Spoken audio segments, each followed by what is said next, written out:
हमने धीरे धीरे करके लड़ लड़ के हाथ जोड़ के पैर पकड़ के स्कूल ठीक कर दिए, अस्पताल ठीक कर दिए, लोगों के बच्चों को भविष्य दिया, गरीब के बच्चों को डॉक्टर इंजीनियर बनने का सपना दिया, उनके सपनों को पूरा किया। किसी के घर में कोई बीमार हो जाए उसका अच्छे से अच्छे इलाज का इंतजाम किया।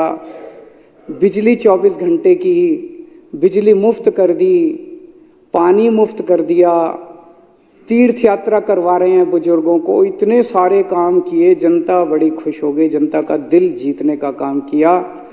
ये एक मॉडल था जो आम आदमी पार्टी ने विकास का मॉडल किया।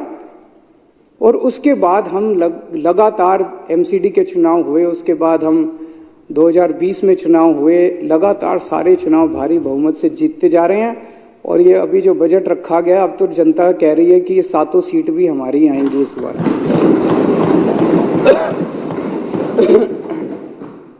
ये था विकास का मॉडल। 2014 मई में जो बीजेपी को भारी बहुमत मिला और 280 सीट आई, उन्होंने एक दूसरा गवर्नेंस का मॉडल रखा जो है विनाश का मॉडल। उस विनाश के मॉडल के 2 हिस्से हैं।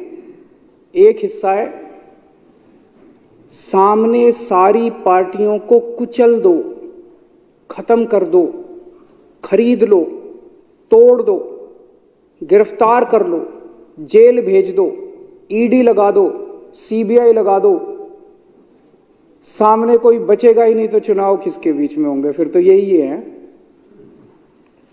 ये दूसरा मॉडल है जिसके अंदर आप विपक्ष को एक एक करके खत्म करते जाते हो, सरकारें गिरा देते हो, एमएलए तोड़ लेते हो, गिरफ्तार कर लेते हो, धमकी देते हो।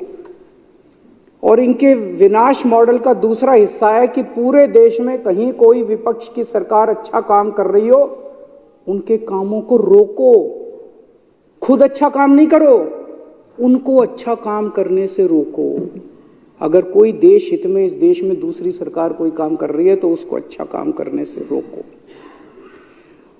ऐसा नहीं कि इनको देश ने मौका नहीं दिया अच्छा काम करने का। गुजरात में 30 साल से इनकी सरकार है, 30 साल में एक स्कूल ठीक नहीं किया इन्होंने, एक सरकारी स्कूल ठीक नहीं किया।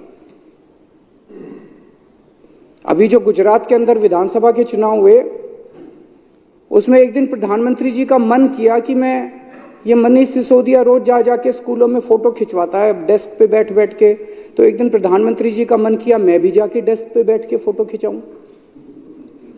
तो उन्होंने तय किया कि मैं गुजरात के किसी सरकारी स्कूल में जाके डेस्क पे बैठ के बच्चों के बीच में फोटो खिंचवाऊंगा।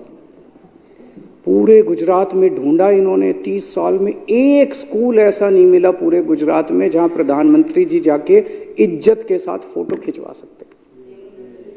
तो उन्होंने टेंट में एक टेंट लगाया गया और उस टेंट के अंदर 5 बच्चे बिठाए गए, 4 डेस्क बिठाए गए, एक फर्जी टीचर सामने, और वहां प्रधानमंत्री जी को फोटो खिंचाया। अगले दिन जब हमारे कार्यकर्ता वहां पहुंचे, वो टेंट भी नहीं था और क्लासरूम भी नहीं था और स्कूल भी नहीं था, टीचर भी नहीं था, बच्चे भी नहीं थे। तो ऐसा नहीं कि देश ने इतना भारी बहुमत दिया, ये चाहते तो देश का दिल जीत सकते थे। अगर ये कुछ काम कर लेते तो आज इनको ईडी की जरूरत नहीं पड़ती, सीबीआई की जरूरत नहीं पड़ती, पुलिस की जरूरत नहीं पड़ती।